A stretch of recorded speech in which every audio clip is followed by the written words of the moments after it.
Psoriatic arthritis అనేది general గా మనం సోరియాసిస్ పేషెంట్స్ లో 2 to 3% మందిలో మనం చూస్తూ ఉంటాం. కానీ కొన్ని రకాల సోరియాటిక్ ఆర్థరైటిస్ లో ఈ స్కిన్ ఎయిల్మెంట్ అంటే చర్మం యొక్క ఇన్వాల్వ్మెంట్ లేకుండా డైరెక్ట్ గానే సోరియాటిక్ ఆర్థరైటిస్ చూస్తూ ఉంటాం.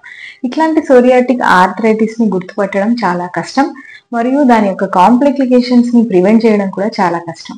ఈ రోజు మనం ఈ వీడియోలో సోరియాటిక్ ఆర్థరైటిస్ ని ఎలా గుర్తుపట్టాలి, ఇంకా రుమటైడ్ ఆర్థరైటిస్ తో దాని యొక్క డిఫరెన్స్ ఏంటి అనేది తెలుసుకుందాం.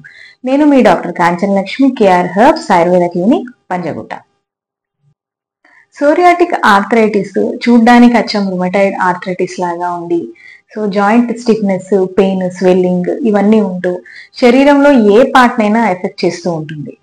కానీ ముఖ్యంగా 3 సిమ్టమ్స్ ని బట్టి మనం సోరియాటిక్ ఆర్థరైటిస్ ఎలా గుర్తుపట్టాలో ఇప్పుడు తెలుసుకుందాం.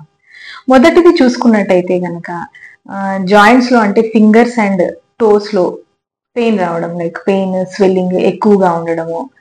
సో అక్కడ చిన్న చిన్న జాయింట్స్ లో కూడా ఎక్కువగా నొప్పి ఉండడం, ఇది మెయిన్ సిమ్టమ్ గా చెప్పుకోవచ్చు.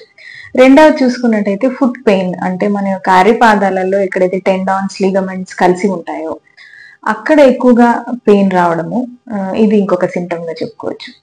సో మూడవది చూసుకుంటే కనుక బ్యాక్ ఏక్, స్పాండిలైటిస్ లక్షణాలలాగా కనిపిస్తూ ఉంటుంది.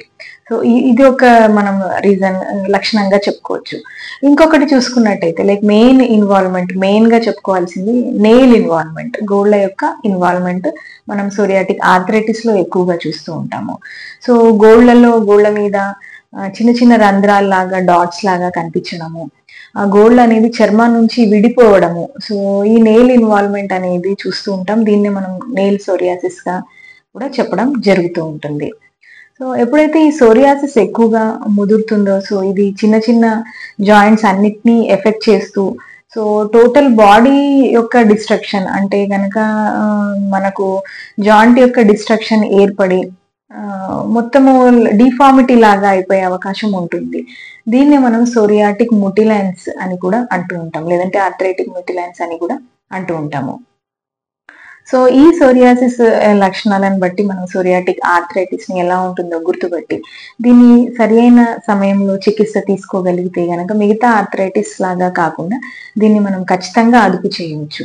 సో మా కేఆర్ హెర్బ్స్ లో ఖచ్చితంగా మీరు సోరియాటిక్ ఆర్థరైటిస్ కి మంచి ట్రీట్మెంట్ దొరుకుతుంది. తప్పక మీరు మా క్లినిక్ ని విజిట్ చేయండి.